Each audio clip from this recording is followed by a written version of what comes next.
Hey there, Grumpy Old Fart here. This is a compilation video of some of my greatest hits. Hope y'all enjoy them. The Great Unconformity. Geologists study the Earth. They dig holes and take core samples, and they look at cliff faces to determine the various events which shaped our world. It is an important science. It helps us to understand how our world developed and therefore how we developed, because we are uniquely tied to this world. Geologists have been studying unconformities for centuries. An unconformity is when two geological rock layers butt up against each other, but those layers aren't even close in age. For example, you have two layers of rock, one atop the other. The bottom layer is 10 million years older than the top layer, and it's like there's nothing in between. They just butt up against each other. It's like, bam, it's there. That is a geological gap of 10 million years. Small unconformities like this exist all over the world. However, there's an unconformity circling Laurentia, which, that's North America, by the way. And this unconformity, they call it the Great Unconformity. And this thing has a gap of 1.2 billion years. Again, similar gaps exist all over the world with similar geological features, but this 1.2 billion year gap raises questions. That's over 1 billion years of history that is just gone. And I mean gone. The Earth is only 4.5 billion years old. That's a huge gap in Earth's history. That's even what, and here's what I found. What's even more disturbing is that this 1.2 billion year gap in question is when the biggest explosion of life appeared on our planet. This is when fish first appeared, among other important and basic life forms. It's called the Cambrian period. So, somehow, something deleted all of the geological data from the world, which correlates with the most important period of life creation on Earth. I don't understand how nobody finds that disturbing. That's like having a videotape of a murder. The victim is standing by a bus stop, and then there's a short burst of static, and the victim is laying in a pool of blood. The most important part is missing. There are people who think that life on Earth was transplanted from other worlds. I don't believe that. I believe God created life on this world. There are those, of course, maybe he used an asteroid. I don't know. There are those who think that life came here on asteroids. Maybe God used asteroids. I don't know. Who can figure out, God? Anyway, he has his own thing. Others think that it was alien intervention. Now, there are thousands of different theories out there, and nobody knows exactly what's going on. Nobody can tell the truth of it per se. But whatever happened, it happened during the Cambrian period. And that part of the geological record is just missing. A paranoid man might think someone did that on purpose. Yeah. Some people are theorizing that a great ice age deposited tons of the mineral-rich soil into the ocean's depths during this unconformity, which then spurred the creation of life on a large scale. And maybe that's true. I don't know. But that still doesn't explain the virtual absence of the entire geological record for 1 billion years. There's more to this, and I think that finding out what happened should be one of the greatest objectives in science. Life doesn't just spring out of rock. I don't care what anybody tells you. Life just doesn't appear out of nothing. We need to know what happened, and we need to find out what or who is trying to hide it from us. Now, when I say what or who, what could be nature? I don't know. It could be a natural cause. I don't know. But who, that's a question I've been asking for a long time, because there is clear evidence that mainstream science is hiding things from us. They're lying about certain things. Go check out all my unexplained phenomena videos and my megalithic site videos and unexplained artifact videos. Go check those out. You'll see what I'm talking about. There is evidence that mainstream science is hiding stuff from us, and we got to find out what it is. That's all I'm saying. And this great unconformity, that may be part of it. I don't know. Mussolini's UFO. Yeah. Information including documents, released by an anonymous government source, and stories passed down through the generations seem to confirm that a bell-shaped UFO crashed near the small town, a small town in the north of Italy in 1933. Italian ufologist Roberto Pignotti and American UAP whistleblower David Grush have confirmed that a UFO did in fact crash in Italy in 1933. On with Mussolini's UFO. Mussolini, once they found this craft, Mussolini ordered the craft hidden away for over a decade. The documents Pinotti acquired, I hope I'm saying this guy's name right, Pinotti, Pinotti. Anyway, he's a really great ufologist. The documents that he acquired were tested, and the paper and ink seemed authentic. They include 2 telegrams authorized by Mussolini himself, demanding absolute silence and a cover-up about the unidentified craft.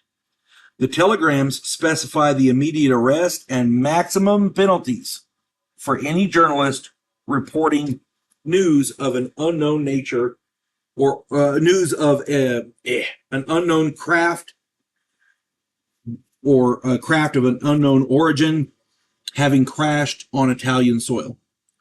Now, keep in mind, in a fascist society, maximum penalties usually means a bullet to the head. Just saying. So they were serious about this. And the telegrams have been authenticated. Right? David Grush made the claim that U.S. forces seized the debris from the crash when they took Rome at the end of World War II. Evidently, here's another part of this story. Evidently, the Vatican took possession of the craft.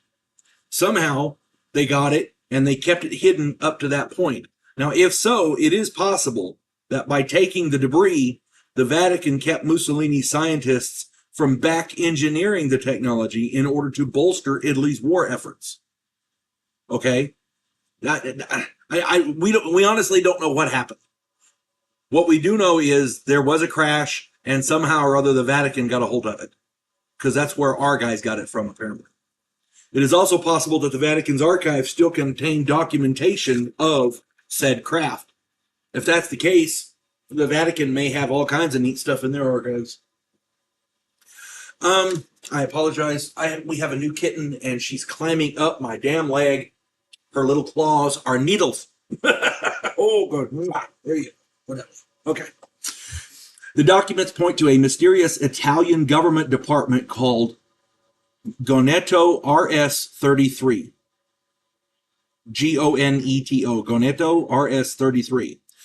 It was set up by Mussolini to manage the retrieval of this and other UFOs and their wreckage. Goneto RS-33 was headed by Nobel Prize-winning inventor Guglielmo Marconi. Now, I've heard of Marconi, so that's a big deal. This guy was brilliant. This guy was something along the lines of Da Vinci or Einstein. This guy was up there. He was smart. A resident in northern Italy, his name is Marco Negri, recently shared a story passed down from his grandfather, Pietro Negri. His name is Negri, Negri. Pietro Negri was the mayor of a small town near the crash site at the time.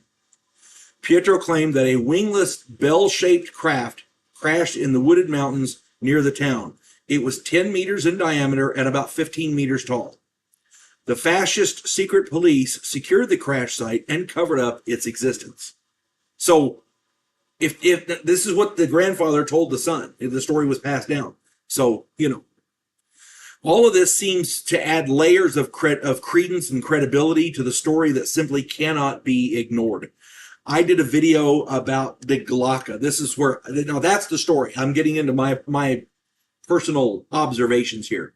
I did a video about the Glocka. Check it out. It's the Nazi. They were experimenting with anti-gravity and time travel and things like that. I did a video. Go check it out. I find the description of the crashed craft recovered in Italy eerily similar to that particular Nazi creation.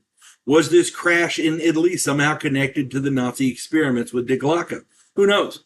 But the fact that two fascist allies in World War II both had a craft within their borders that were similar in description and possibly capabilities says something. Now, I'm not a big believer in coincidence, so I'm thinking there's more to this than we know. That's all the information that I could find. This one, not the wow signal. In the 1970s, astronomers discovered an unexplained signal from space. Since it didn't match any signals from any known natural phenomena, it was labeled wow with an exclamation mark. It has been called the wow signal ever since. I did a video about it. Go and check that out.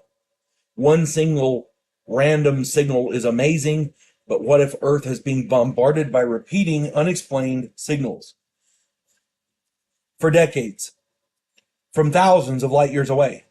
Yeah, that's totally happening. In 2018, a college student named Tyrone O'Doherty was studying old astronomical data at his university in Australia. He happened to notice a repeating signal recorded in this old data, and he was amazed. He told his mentor about it. Her name was Natasha Early Walker. She began researching it to verify his findings. She found out that this signal repeated every 18 minutes but vanished after only 3 months. More research found another signal. This one blinks for 5 minutes and repeats every 22 minutes. Walker's research proved that it has been going on for at least 35 years. This signal was dubbed J1839-10. Because of the repetition and speed of the signal, astronomers believe the source of the signal is approximately 15 to 18 light years away from Earth. There is no known natural phenomena which can account for this signal. Because the repetition cycle of the signal is stable, the source has to be either stationary or moving extremely slowly, astronomically speaking, very, very slowly. If it is from an alien spacecraft, it's not moving even close to the speed of light. Most likely the source is stationary, meaning that if it is aliens, then they're broadcasting signals into space from their world. And it may not be intentional. They may not be trying to contact life forms alien to themselves. It is possible that something they are doing is generating this very powerful signal, and it's not meant for anyone to hear. It's not meant for anyone else. If they are trying to contact life forms alien to themselves, then it is possible that their level of technology is comparable to our own. We sent out the disk in the Voyager probes. We also sent an actual signal called the Arecibo message. That message is very basic and is designed for alien life forms to be able to easily decode so that they can respond. If these signals are from alien civilizations, then we should be able to decode them. Scientists are currently trying to do just that. Imagine if they succeed. Imagine what it would mean if one of these alien signals really were from another civilization and they are trying to contact us. Wow, right? The way I see it, it's either from an alien civilization or it's something natural that we don't know about. God knows the universe is big and there's a lot we don't know. So I at this point, I'd say it's 50-50. The James Webb Telescope is finding all kinds of stuff in the Proxima Centauri system. So, and possible lights from alien cities, we don't know. We're still trying to figure that out. But my contention is the universe is huge. There's a lot we don't know. And if 1/100th of the planets that we know about contain sentient life, any kind of life, then yeah, there's got to be alien civilizations out there somewhere. This is about the Solway Firth spaceman. And I'll give you a little context here, a little background. In 1964, there was a man named Jim Templeton. And he had his daughter out on a hill, and they were over around Firth, and he was taking photographs of his daughter with his camera. And she was up on a hill, and she was wearing a pretty dress, and he was taking pictures, and he took a bunch of them right in a row. He took several photos in succession, quick succession. And after he got them developed, one of the photos, there appears to be a figure in like, not the beginning one or the end one, but in one of the middle ones. There appears to be a figure standing behind his daughter. The figure only appears in one of these photographs, but not in the preceding or the proceeding one. Not in the one before or after. Only one of them. And the figure appears to be wearing a spacesuit. I've seen the photo. It's freaking weird. Not the actual photo. I saw it online. It's really freaking weird. And so they took the photo down and they had it tested. The Kodak company inspected the photo and determined it was in no way tampered with. So it's a real photo. It's an actual genuine photograph. As a matter of fact, they offered free film for life to anyone who could solve this mystery. And to date, nobody has explained it. Somebody theorized that his wife was caught in the frame behind. His wife was facing away, and the way it looked, it just, that didn't hold water because these photos were boom, boom, boom, boom, boom. Why is she only in one of them? Another thing you got to understand is keep in mind the figure seems to be wearing a spacesuit, but the Americans hadn't landed on the moon yet. They didn't do that until for another 5 years. So, it really, really looks weird. I mean, you got to see the photo. It's freaking weird. Templeton afterwards, and here's another freaky part of this. I did a video about Men in Black. Go check that one out. Templeton was later visited by two men dressed in black who referred to each other only by numbers. No names, just numbers. Could these possibly have been Men in Black? We don't know. But the fact that they visited and it's not just Templeton, other people saw these guys. It begs the question, why would, there's a lot about this we don't understand. And if the Men in Black were involved, obviously this had something to do with something extraordinary. We'll just leave it at that. But if you get the chance to look at it, it's the Solway, S-O-L-W-A-Y, Firth, F-I-R-T-H, Solway Firth Spaceman. Check out the photo and, put some comments in there, down below. If you get the chance, check it out and see it for yourself, because it's an interesting photo, and to date, as far as I know, nobody has adequately explained it. I don't think it could have been his wife, because his wife couldn't move that fast to be in, only in one frame as opposed to, in one picture as opposed to a bunch of them, if he's taking these pictures in rapid succession. And plus, he probably could have seen her. I don't know. But my point is, if there was somebody behind his daughter, he would have noticed.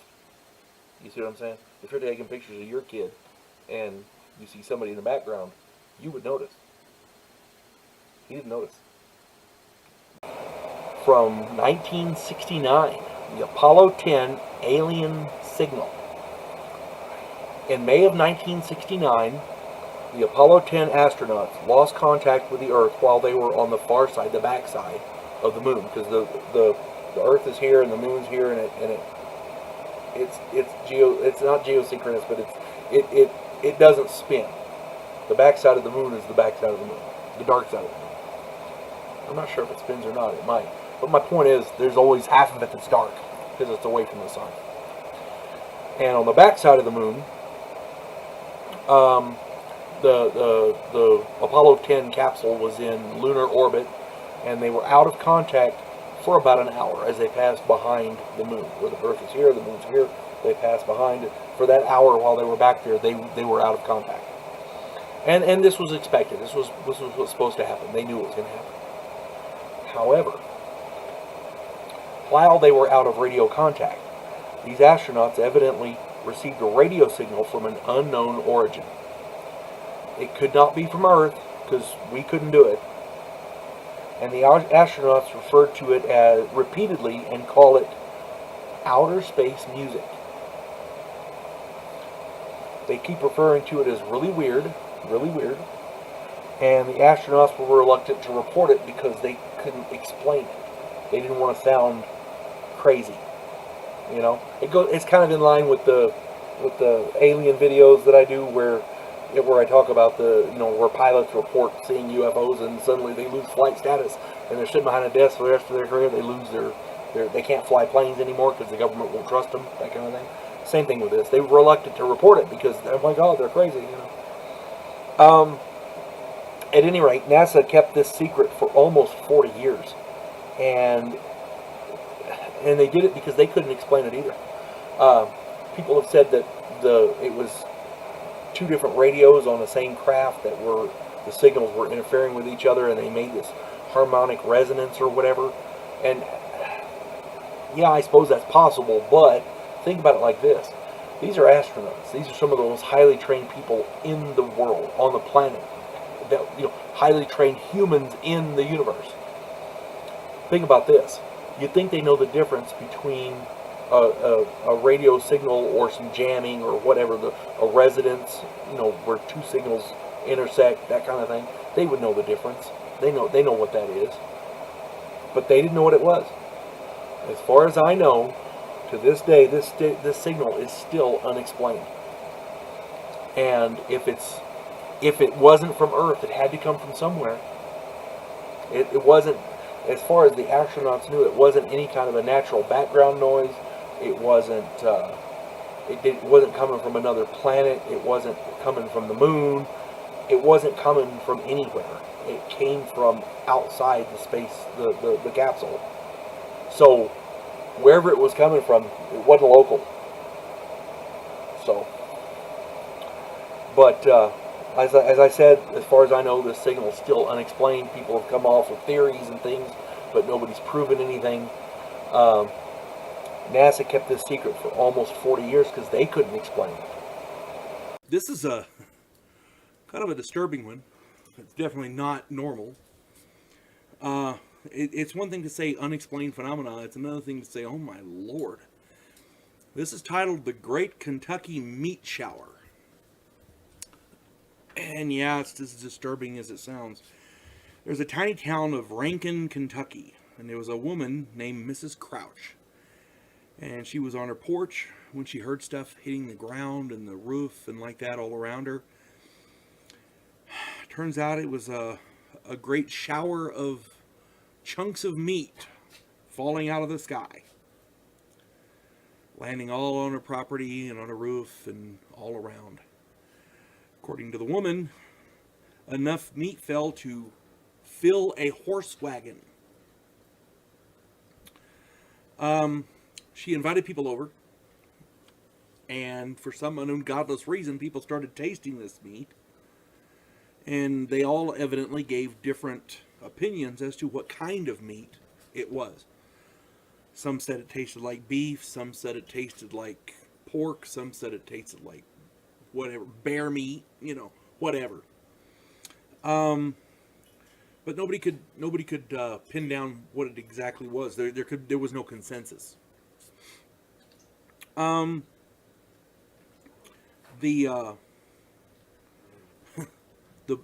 butcher came over and tried it and said it didn't taste like any kind of meat he was familiar with. They sent some to the Newark Scientific Association, and they analyzed this meat, and they determined that it was either, get this, horse meat or human infant meat. And that in and of itself is disturbing, because how in the hell do they know what human infant tastes like? Are they testing human infants? I don't even want to go down that road. That's freaking weird. This is an actual event. I'm not making this up. This was reported in the news. It's a serious thing. The source of the meat to this day remains a mystery. Many of you probably think that it may have been dropped from a passing airplane, but since it happened in March of 1876, that should not have been possible. Somebody else had the idea maybe it was a passing, balloon or whatever, or dirigible kind of thing, and I suppose that's possible, but Nobody reported anything like that in the sky. It was a clear sky. There were no clouds. I mean, to this day, nobody can pinpoint where this meat came from. It's just, oh my God, weird. Unexplained phenomena does not begin to explain, to describe this. Meat falling from the sky. Cloudy with a chance of meatballs. But this was apparently hunks of raw meat falling from the sky, and when the scientific consensus says it may be human infant meat, there's something more to be investigated there. But again, there's no mention of what else was investigated or what it could have been, because there was so much of it. An orphanage would have had to explode. You know what I'm saying? It's just, it's asinine. There is no explanation for this, and I can't imagine what would cause meat to fall from the sky. The floating ghost city in China. For those of you who are unaware of this, there's plenty of video and footage, photo you can get on online about it. It was also prevalent in an episode of Ancient Aliens. So this is a real event. It did in fact occur. On October 7th, 2015, citizens of the Chinese cities of Jiangxi, I'm going to pronounce this right, Jiangxi, Jiangxi, and Foshan.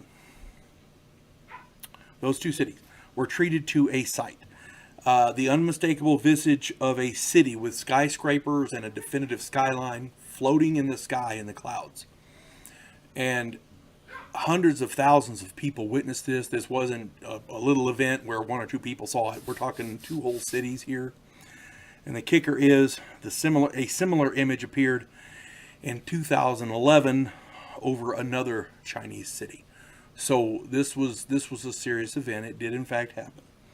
Hundreds of thousands, if not millions, of witnesses, again reported on Ancient Aliens. So there's documentation for this.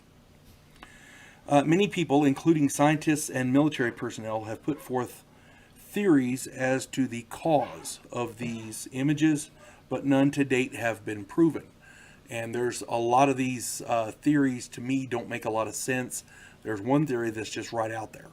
I mean, it's gone. But I'm going to put it in here. In my opinion, it doesn't make any sense, but, you know. The first one is that it's some sort of a mirage, like an optical illusion. And to me, that doesn't make much sense, because if it's an optical illusion, you shouldn't be able to take photographs of it. Maybe I'm wrong. I don't know. If you can take a photograph of an optical illusion, I don't know. That's weird. Maybe you can. I don't know. At any rate, another theory here is that it's a different kind of mirage called Fata Morgana. And it has to do with temperature and light variances, maybe inversions. I'm not sure. But that they say that's a possibility. I don't know much about it, but I don't know. It was a city floating in the sky. You got to figure it out somehow. Another theory was that it was a reflection of an island stretched vertically. And to me, there would have to be an island somewhere that roughly matched it if you shrunk it down, you know, and they haven't been able to find one of those. So another, this to me, given the fact of quantum mechanics, quantum theory, quantum physics, with all the various, because they say there's, you know, lots of different dimensions. One of these theories, it's a reflection from another dimension, meaning there's a hole, and the picture of this city is being reflected somehow through the hole, and it's appearing up in the sky. Which, to me, I don't know how that would happen, but if there's more than one dimension, like these scientists are saying now, it's a possibility. I did a number of videos on alternate dimensions, Dimensional Traveler, the NASA, I want to say it was NASA, some observatory somewhere, had it's the reverse time dimension, the alternate dimension with reverse time. I did a video on it. Go check those out. To me, that one makes, I guess, more sense than the others, because the island one makes sense, but there'd have to be the island nearby to get the reflection off of, you see, and they haven't been able to find that. So I don't know what else that could be. Now, here's the weird one. if you buy the dimension one, here's the weird one. Okay. And this is very prevalent in a lot of conspiracy circles, so bear with me, but I'm putting it here because it's one of the more prevalent theories. I'm not saying I agree with it, but here it is. A secret NASA project to fake the second coming of Christ. And evidently this project is called Project Bluebeam. I've never heard of it. I don't know anything about it. But they're saying that may be a cause. I don't know. Regardless of what caused it, the story made international headlines, and debunking this floating ghost city will be a chore in and of itself. To me, the fact that so many people saw it and there's photos and videos of it, to me that says it was real, as opposed to usually some type of a mirage is seen by a group of people in one area, but seeing as it was seen by two different cities simultaneously, to me that kills the mirage thing. That's just my opinion. I may be wrong, but that's my opinion. You read that right. Moonites. All right. For those of you who are not Doctor Who fans, there's a character named Strax. Strax is an alien clone bred for war and combat. He knows nothing else. Oh, he does make an excellent combat medic, though. He's really good with, treating injuries and like that. Anyway, at one point in the TV series Doctor Who, at one point he was making plans to attack the moon and to conquer it. From who, you might ask? Moonites was his response. Because he doesn't know anything else. He doesn't know. He's not designed it for anything other than combat. So that's what he thinks in terms of everything. Maybe Strax brought his plans to fruition. Back on March 4th of 2022 at 7:25 a.m., a rocket crashed into the moon. The impact explosion was powerful enough that it could be seen from Earth. To date, nobody on Earth is taking credit for the rocket.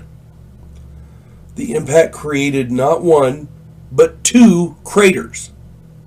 This is the first time in history a rocket has created a double crater effect. And people on Earth are baffled. It's just crazy. Nobody has any idea where the rocket came from. NASA has confirmed that the rocket did not come from Earth.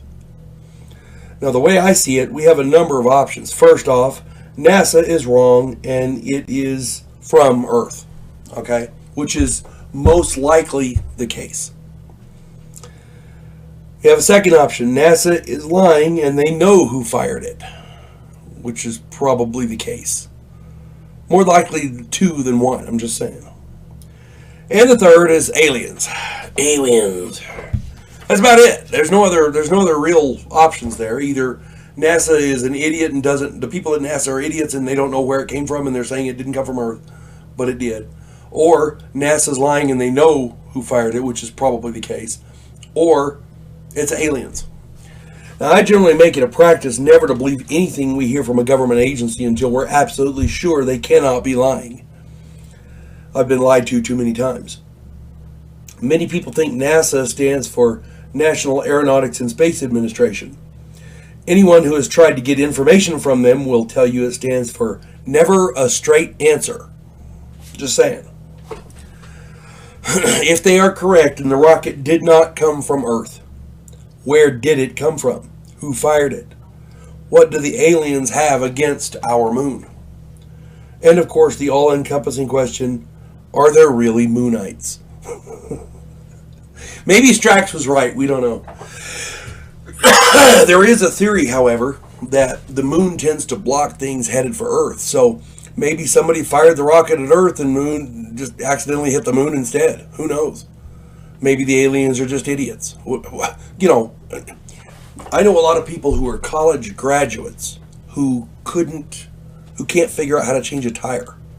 I know a lot of college graduates that I wouldn't trust to make dinner. So when you say, well, you know, he's educated, that doesn't mean anything. He could still be an idiot. Aliens, maybe they're the same way. It's possible they were aiming at Earth and hit the moon instead. It's possible they think the moon is a threat somehow. I don't know. At any rate, maybe there really are Moonites and somebody has a thing against them. I don't know. I guess someone needs to explain to Strax that one rocket is not going to get the job done. Of course, if Strax were on that rocket, maybe he's up there right now fighting Moonites. Who knows? About the Tunguska blast. And for those of you who don't know, this happened on June 30th, 1908. There was a massive explosion in a remote forest in Siberia near the Tunguska River. This blast was so powerful it flattened more than 80 million trees across 820 square miles. The blast pattern is very reminiscent of an atomic blast, where you have the airburst where the center of it is still standing, but everything around it is flattened, you know. Estimates compared the explosion to a 2 megaton atomic weapon. The heat wave, which by the way is a lot, like hundreds of times more than the Hiroshima bomb. The heat wave was felt 40 miles away. Seismic shock wave registered as far away as England. The night skies glowed so that people in Asia could read newspapers at midnight. It lit up the sky. All of this happened 37 years before the U.S. dropped the first atomic weapon on Hiroshima. So it has every indication of an atomic blast, but it happened 37 years before we dropped the bomb on Hiroshima. So, yeah, it's unexplained. We don't know what happened. There's been a lot of speculation, and the accepted theory is that an asteroid was coming down and exploded above the Tunguska region. That's the accepted theory. But there's a whole bunch of people that disagree with us. The point is, we just don't know. Okay? People have theorized that something other than an asteroid blew up there. If that's the case, this thing either had to have some kind of an atomic propulsion, or it had an atomic weapon on it. Something, you know. Because atomic weapons, the radiation and everything involved is very... It has a signature. Okay? It's not like you can fake that. This was some sort of an atomic blast. And I'm not discounting the asteroid thing. I'm just saying it's not the only theory out there. The Hollandwell incident. For those of you who don't know, this took place in England. July 13th, 1980 in Nottinghamshire, England. At the Hollandwell Showground. There was a show comprised of multiple brass and marching bands, and it was comprised over 500 children from schools all over the area. And it's a big thing. Apparently it was I don't know if it's an annual event, but it's definitely scheduled because all these schools were involved. And it had a bunch of different bands doing their thing on the parade ground, and it had a lot of spectators. It was a big event. Big event. During the show, the children performing the show started collapsing for no apparent reason. They were falling unconscious, and people were dropping left and right. It ended up so that it wasn't just the people performing, but it was the audience, the spectators, men, women, children, infants were falling unconscious. It's an estimated that 300 people were affected by this. And those that regained some consciousness complained of symptoms like nausea, dizziness, headaches, convulsions, abdominal pain, sore eyes and throats, runny noses, and a sensation. You're gonna love this. A sensation of no bones in their arms and legs. Said they felt like jelly. And to this day, nobody's been able to explain that. They've got some ideas that might have had something to do with it, but nothing's been proven. The possibilities they've got so far are a pesticide named tritomorph that they were apparently using in the area, but the symptoms were the symptoms didn't match what the pesticide did to people. So, you know, and another one was mass hysteria, but that still doesn't explain everything. So we don't know. The official cause is still undetermined, but to me, you got people falling unconscious on a parade ground. That says that maybe there's something in the air. But if it was something in the air, why was it only 300 and not a lot more? You see what I'm saying? There had to be a tie to that, but apparently there wasn't, because this event was thoroughly investigated. And with the symptoms that were happening, apparently these symptoms lasted for quite some time. So weeks and months afterwards. So we still don't know what happened. This is the Hollandwell incident from 1980, and we still have no idea what happened to this day. The people who are still able to talk about it and remember it, they have no explanation. They don't know. It's been speculated that aliens have something to do with it. Hell, what do we know, right? Flight 513. A little bit of background. On September 4th, 1954, Santiago Airlines Flight 513 took off from Aachen, West Germany, with 92 souls on board, 88 passengers and a 4-man crew, 92 people on board. The airplane was feared lost over the Atlantic. They lost contact with it, no radio contact, no radar, nothing like that. And they searched for it, didn't find it, lost over the Atlantic. You can't search the whole ocean, However, on October 12th, 1989, 35 years later, the plane landed in Porto Alegre, Brazil, with 92 skeletons on board. Yeah, the plane landed and was sitting there. The engines were idling, and there were 92 skeletons on board. That's it. This is a verified incident. It did, in fact, happen. It made newspaper headlines, and to this day, still remains unexplained. How did a skeleton manage to land the plane? That's the part that gets me. Autopilot can do a lot, but that's a bit much. Lots of theories abound. Time warp, UFO involvement, but none of it makes any sense, really.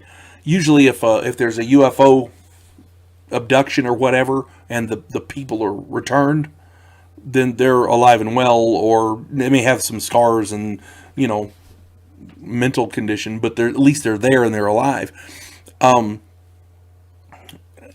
If the airplane had returned, but there was nobody on board, then you kind of there's been incidents of that with ships like the Mary Celeste and like that.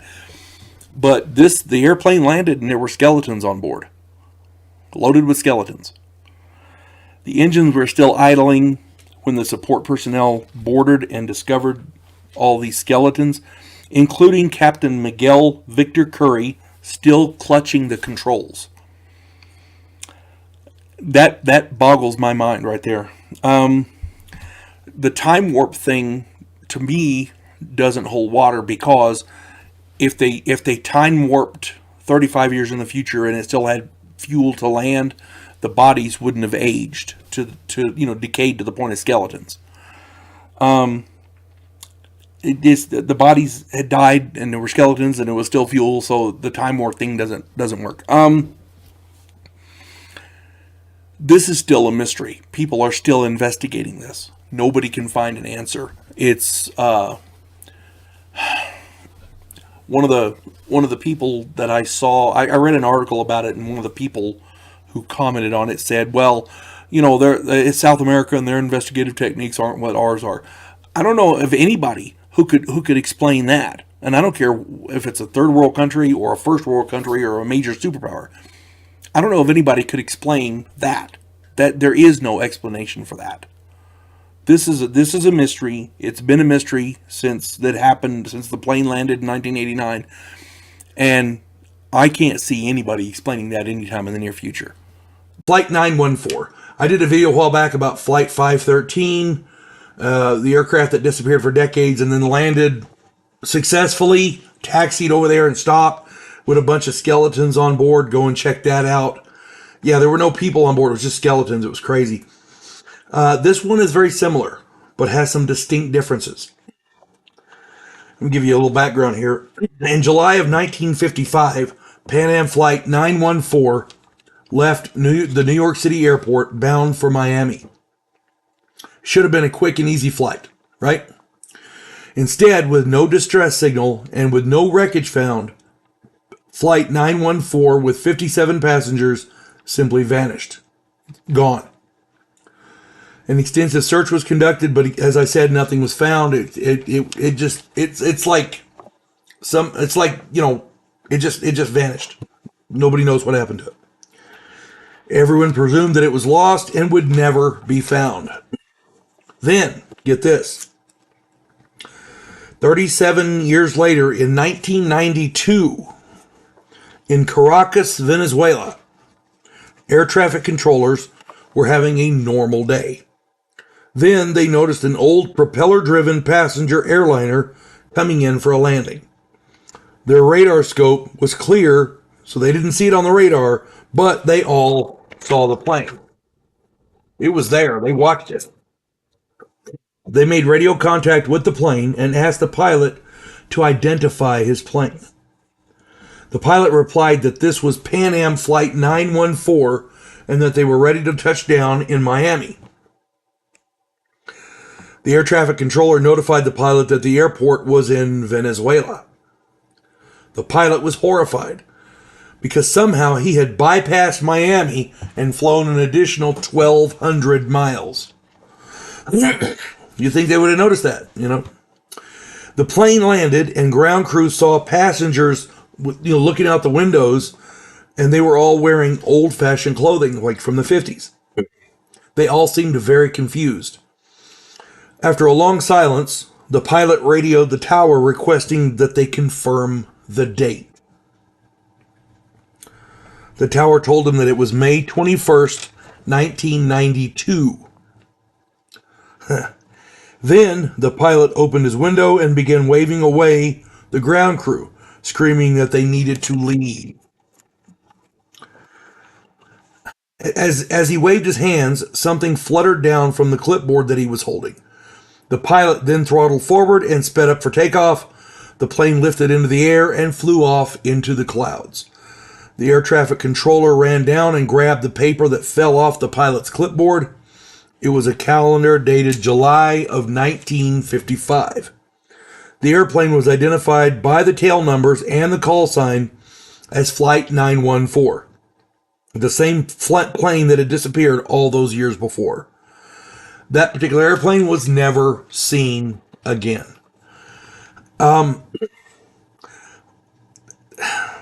This is what we know. Flight 914 left New York City in 1955, in July of 1955, bound for Miami. It disappeared. Then it landed in Venezuela 37 years later? Yeah, 37 years later in 1992. Those are verifiable recorded facts. Nobody can dispute them. People have said, well, it was a hoax. It was all bullshit. They made it up. Tell that to the FAA. The FAA has strict rules, and they have them all over the world. When you're governing the control of airplanes in the sky, yeah, everything's got to be recorded. Everything's got to be precise. That plane landed in Venezuela, and then it took off again, and it was never seen again, to the best of our knowledge. Who knows? Maybe it'll show up here in a few years. We don't know. Here's another thing that I was thinking about. Flight 914 landed in Venezuela. Flight 513 landed in Brazil. Is there some kind of a wormhole in the air that funnels aircraft to South America? Or is that just a coincidence? I did a video. I do unexplained phenomena or unexplained places videos on different areas in the world. I did one, I want to say it was on Brazil itself, because Brazil has a lot of weird shit going on. The whole country. And it happens all throughout South America. Crazy stuff. The difference between Flight 914 and Flight 513 is at least these passengers were alive. There's hope for them. The others were turned out to be skeletons. Now, I'm spitballing air. I don't, with the wormhole thing, because we don't know.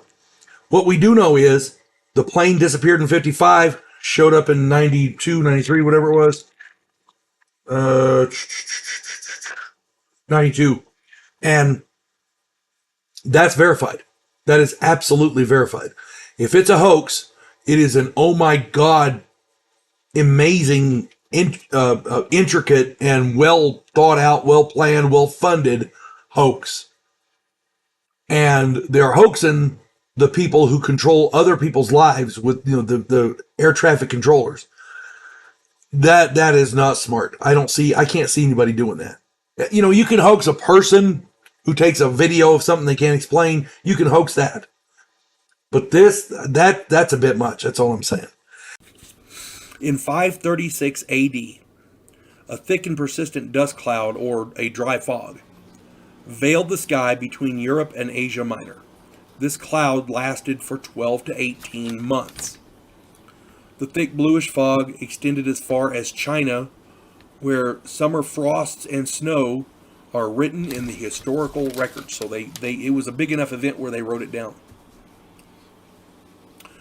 Decreased growing records are reflected from Mongolia and Siberia to Argentina and Chile over the next decade. So this affected pretty much the whole world.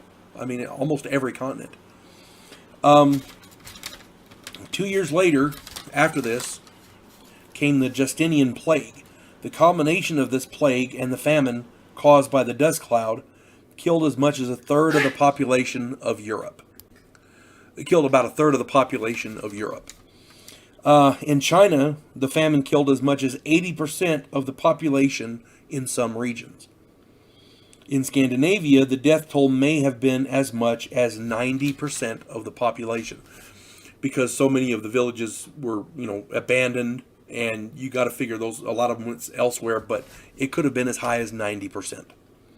Historical records indicate that winters without storms and springs without mildness and summers without heat proliferated the entire area. So it affected everything. When you block out the sun for that long, it affects the growth, it affects the crops, it affects the people, it affects everything. This was a major event. To this day, no cause of this dust cloud is known. There's a lot of speculation, but we can't really pinpoint exactly what caused it. There's a lot of possible theories, and I wrote down four of the prevailing theories. One or more violent volcanic eruptions. They can't point to any one specific massive volcano at the time, but they're thinking that a lot of it, several smaller ones maybe, or something along those lines, because this dust cloud was everywhere and it affected the world, and it's got to be a big event to cause it. So that's what they're looking for. The second one was a comet impact. They're looking for a specific comet that hit a specific area that would have done that. And we don't know. We still don't know. There's a lot of people out there researching comets. As I understand it, they don't have the funding they need. So if you want to donate to something, that might be something to look into. Because in order for them to research this stuff, in order to research this stuff, they require funding. They can't. It's not free. It's not cheap. So, Another theory about this was a near miss by a very large comet. So if a large body moved through and just barely missed the Earth, it could have shaved off enough of the dust from that comet to affect us. I don't know. That's one of the prevailing theories. And the last theory that somebody brought up was the old standby aliens. They figured there was a war between two alien races. This is I didn't make the theory. I'm just telling you what it is. Warfare near the Earth, aliens shooting at each other. Maybe it was some sort of collateral damage, a near miss, and then it hit the planet instead of the alien ship or whatever. I don't know. I'm just telling you what they said. So yeah, that was the thing. And again, this thing affected the entire world. It happened in 536 AD and lasted about a decade or more. So Speech of the Unknown Patriot. In July of 1776, delegates, there's a little history lesson here. In July of 1776, delegates to the Continental Congress were at an impasse. The Declaration of Independence had been drafted, everyone had agreed to the wording, but there was a hesitancy in signing the document. And the hesitancy was certainly understandable. The document was pure treason. At the time, we were British subjects. So the Declaration of Independence was an admission to treason.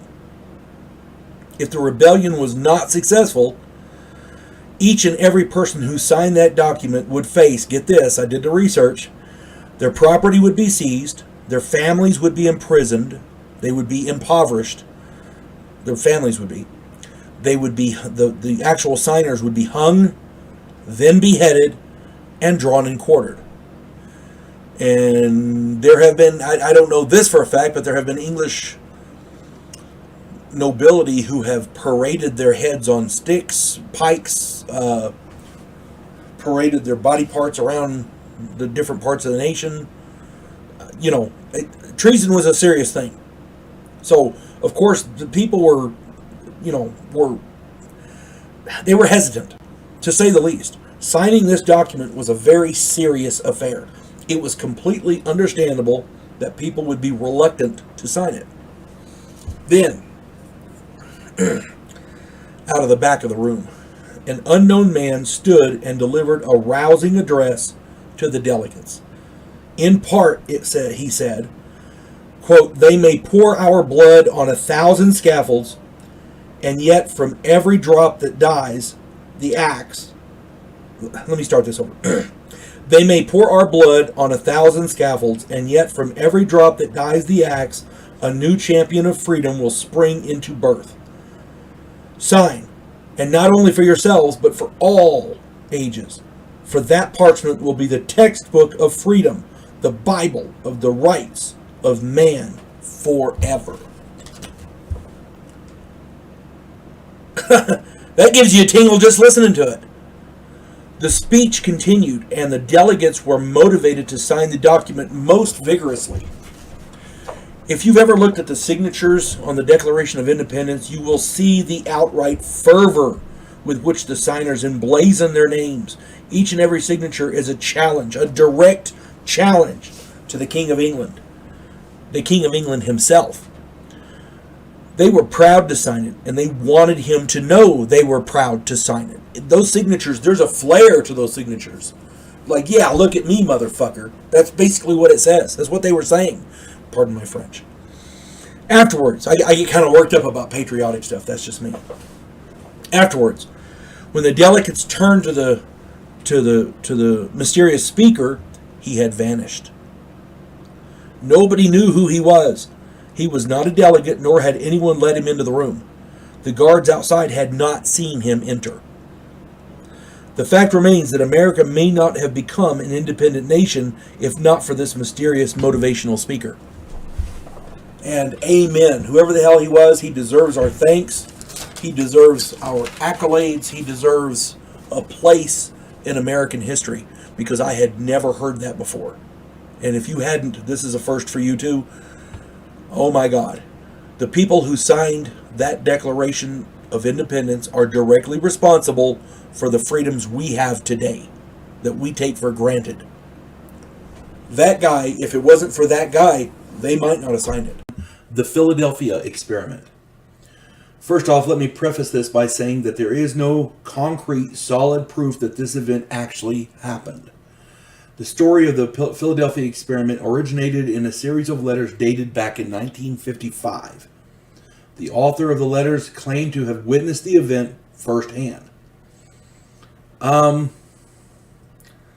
They made a number of movies about this, and the first ones were actually really good. So I don't know if this was just a money-making thing or what, but the story has persisted. It's got some gravity to it. That's all I'm saying. To summarize, allegedly on July 23rd, 1943, a scientific experiment was conducted at the Philadelphia dry dock.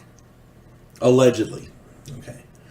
The Cannon-class destroyer escort DDE-173, the Eldridge, was loaded with electronic equipment and generators and energy coils, and when the switch was thrown, the destroyer and her crew were shrouded in a green fog and then disappeared. They were attempting to utilize the unified field theory to make the ship invisible, which would have been a great asset during the war. There were 100 observers that were watching the experiment, including allegedly Nikola Tesla and Albert Einstein. They powered it down and the ship reappeared like right in front of them. So apparently it worked. Now, the crew suffered horrific injuries, including burns, being driven insane, and one crewman's hand being fused with the bulkhead. Despite the injuries, a second test was ordered. On October 28, 1943, the same ship with the same equipment and a full crew underwent the same test. This time, the ship not only disappeared, becoming invisible, but also teleported 200 to 300 miles away to Norfolk, Virginia. The crew of the merchant vessel SS Andrew Forsyth observed the Eldridge appear in a green fog. The ship was there for several minutes before teleporting back to the Philadelphia shipyard. This time, the crew's injuries were much more severe. The crewmen were mangled and burned. Some were fused into the bulkheads. Their entire bodies were fused in there. One crewman had been turned inside out. Several crewmen vanished, never to return. We have no idea what happened to them. Again, there's no proof this actually happened, but this is the story. So allegedly this happened. The story of the Philadelphia experiment has been told and retold and shrouded in various contradictory versions. This is basically the same effect as the multiple contradictory versions of the Roswell UFO incident. There's so much information that it's hard to tell what's true and what's not. You know, what's real, essentially. Now, I've said this multiple times. We don't know if this actually happened or not. It's been refuted and verified by so many different sources that you honestly don't know. The letters, regardless of the story confusion, are in fact real. The letters do exist. The author, who has never been positively identified, has received no fame, fortune, or favor. If they are a hoax, they have not generated any profit for the author of these letters, at least not that I'm aware of. So when if somebody does a hoax, it's usually to gain attention or to gain fame, notoriety, money, something. The guy who did this, they claim to have known who it was, but there were people who contradicted that. So I again, we don't know. To the best of my knowledge, the individual who wrote those letters has made no profit in any way, shape, form, or fashion off of this story. But the letters do in fact exist. On the miracle of Fatima. I hesitated doing this because there are two different schools of thought, and I put a lot of faith in both of them. So I didn't know exactly how to approach this. And kudos to my lovely wife who said, instead of doing UFO video or faith-based video, do an unexplained phenomena. That way you don't offend anyone. And that to me, that kind of made some sense. So I'm going with the unexplained phenomena. So here we go. There has been a long-running debate over the exact nature of this event.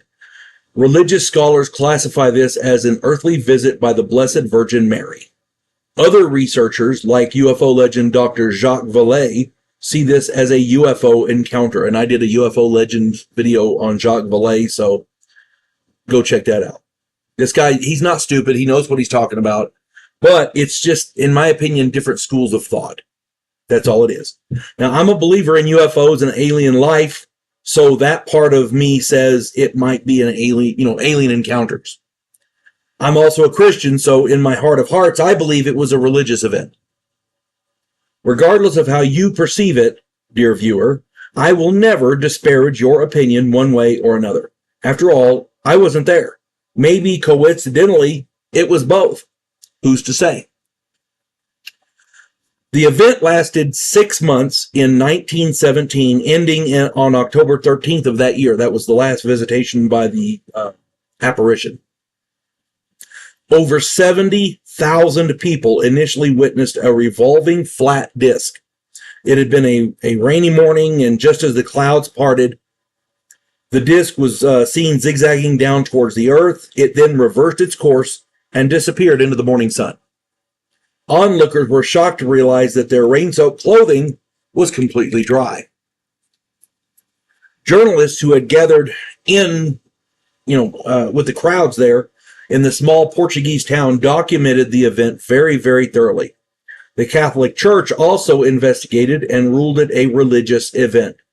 Since the event occurred in the little hamlet of Fatima, it became known as the Miracle of Fatima. This event preceded a series of apparitions which were seen by numerous residents. All of these sightings occurred on the 13th day of the month, which is a curious situation in and of itself.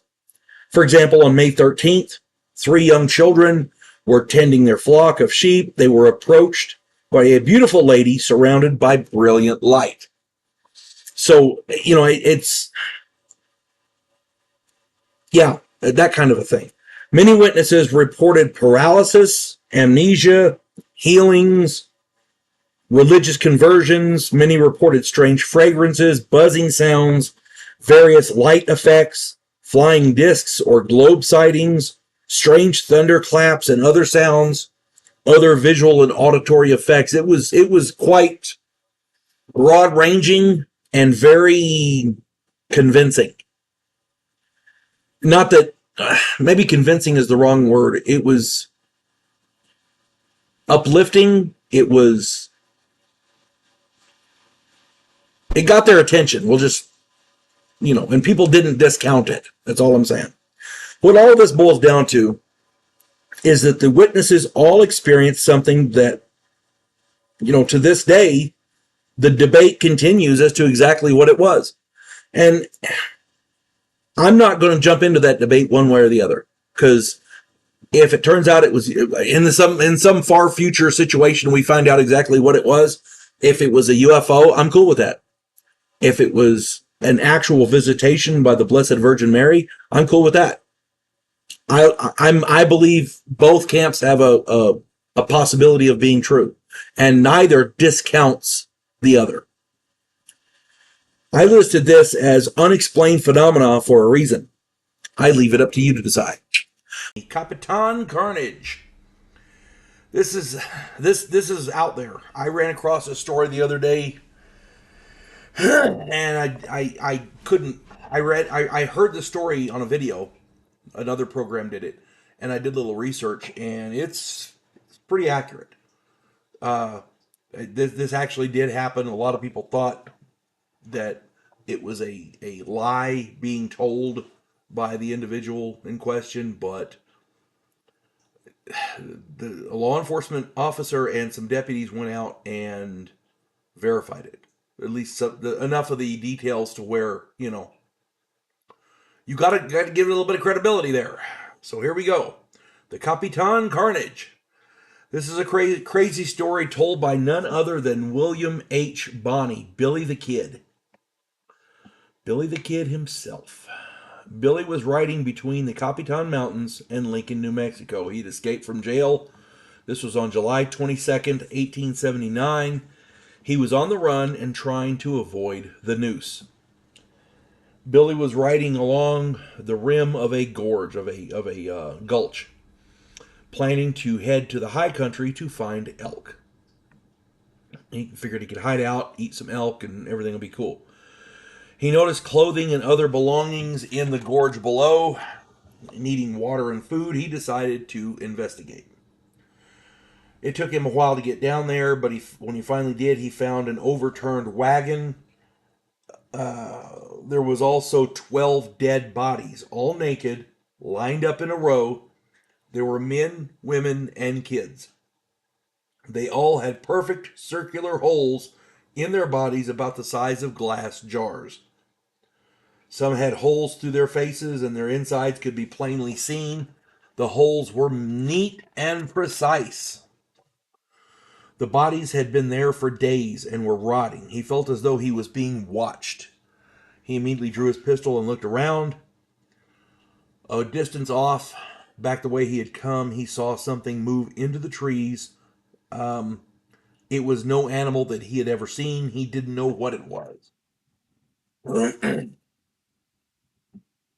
He reflexively fired at it, but wasn't sure if he hit it or not. He yelled out for whoever it was to show themselves, but nothing or nobody did. He decided against investigating it and instead searched the wagon for supplies, finding dried food and other stuff. He filled his saddlebags, all the while keeping watch. He was very, very scared. That would freak me too. You have to understand, Billy the Kid was like 19 or 20, 21, whatever, in that range. A young kid, a young man, not. And yeah, he was a gunfighter and all that, but the paranormal freaks everybody. I've seen seasoned military veterans freak out when stuff happens they don't understand. Just saying. Now, Billy had to get water from the stream there. And when he got to the stream, he found fresh blood pooled on a rock. As he dismounted with his canteen, a soft voice behind him said, "Mister, help me." He drew his pistol and wheeled around. There was nothing there, but the bushes were moving as though something was coming at him. He cocked his pistol and whatever it was stopped. He called out to it, but there was no answer. After a few minutes, whatever it was fled back through the bushes the way that it came, through the trees. Billy didn't know what it was, and rather than follow it, he opted to fill his canteen and get the hell out of there. Can't blame him. I would too. He rode for several hours and decided to make camp. He made camp with his back to a cliff face, so nothing could sneak up behind him. He cooked food and went to sleep. He was awakened by hot breath in his face. He thought it was his horse, but realized that there was something standing over him, breathing in his face. He drew his pistol, and whatever it was took off in a flash without making a sound. It was not any animal he had ever seen. He stoked his fire to a good size, which was not a good thing for a man on the run to do, but he sat awake there until dawn. When the sun came up, he got a few hours nap, and then he rode on. He spent the day in fear, looking all around and jumping at every little sound. That afternoon, he killed an elk and began processing the meat and preserving it with salt that he had taken from the wagon. Excuse me. Drink of coffee. I made blueberry coffee. Excellent. Gotta have good coffee in your life.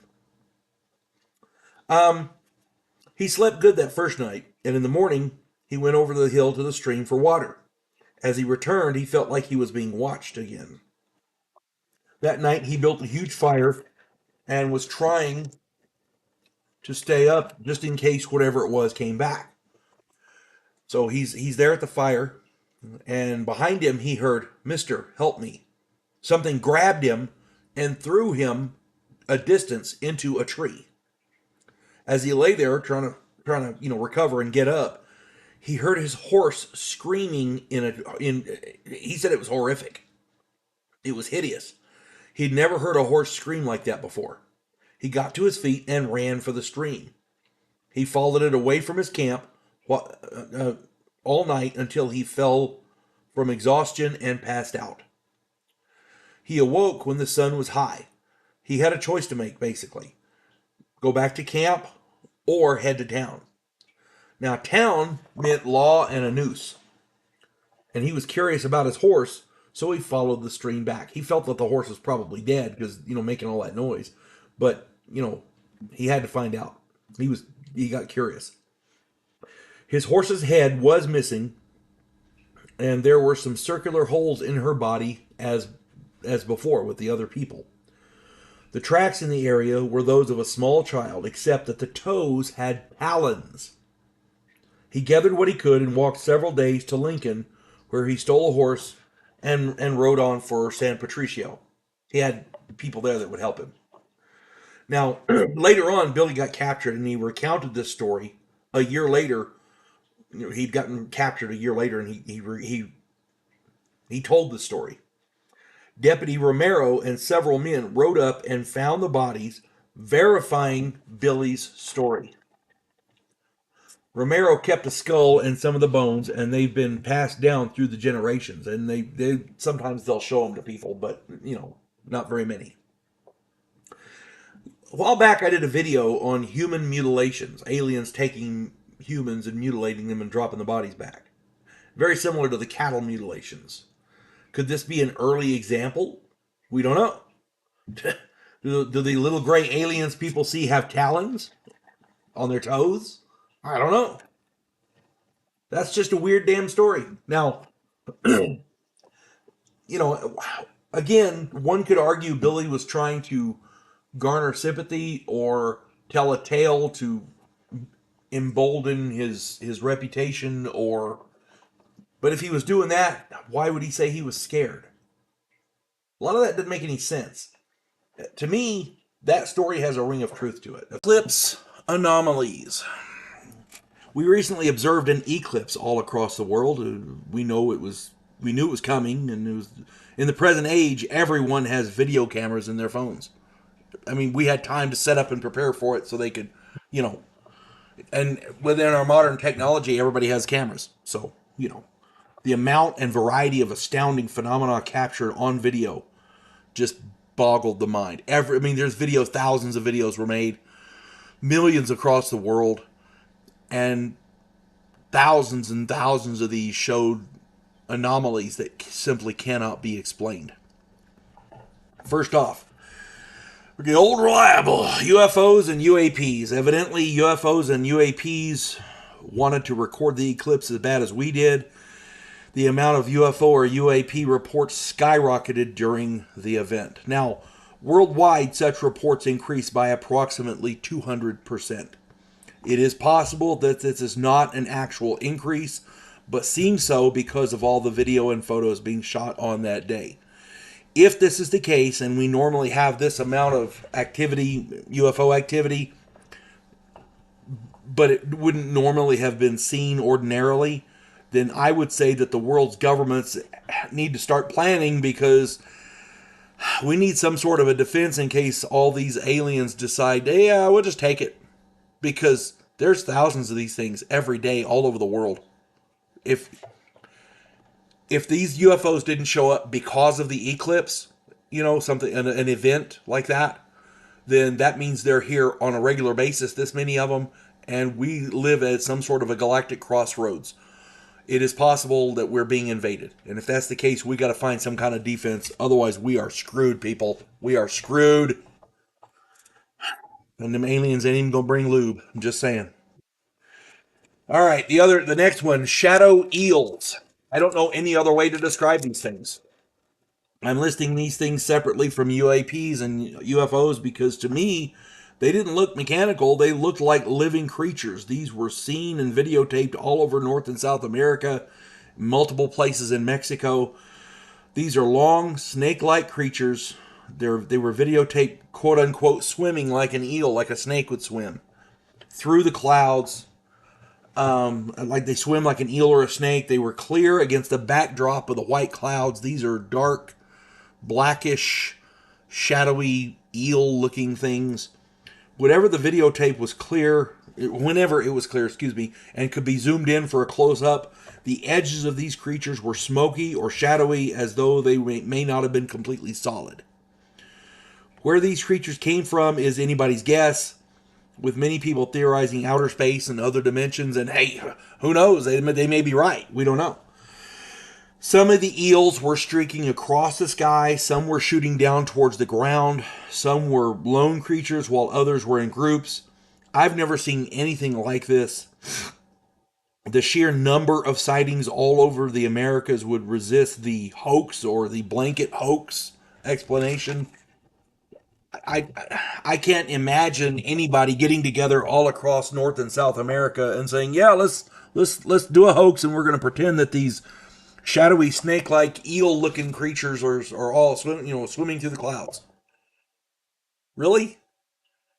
Imagine how broad that hoax would have to be, because they had to coordinate it within a couple hours during the eclipse. You see what I'm saying? That's a hell of a hoax. I'm just saying. And we're going to get into the cryptids. Well, let me get to the cryptids in a minute. I want to go to the aliens, okay? Because I should have put this up around the UFOs. Apparently, fascination with an eclipse is not solely a human phenomenon.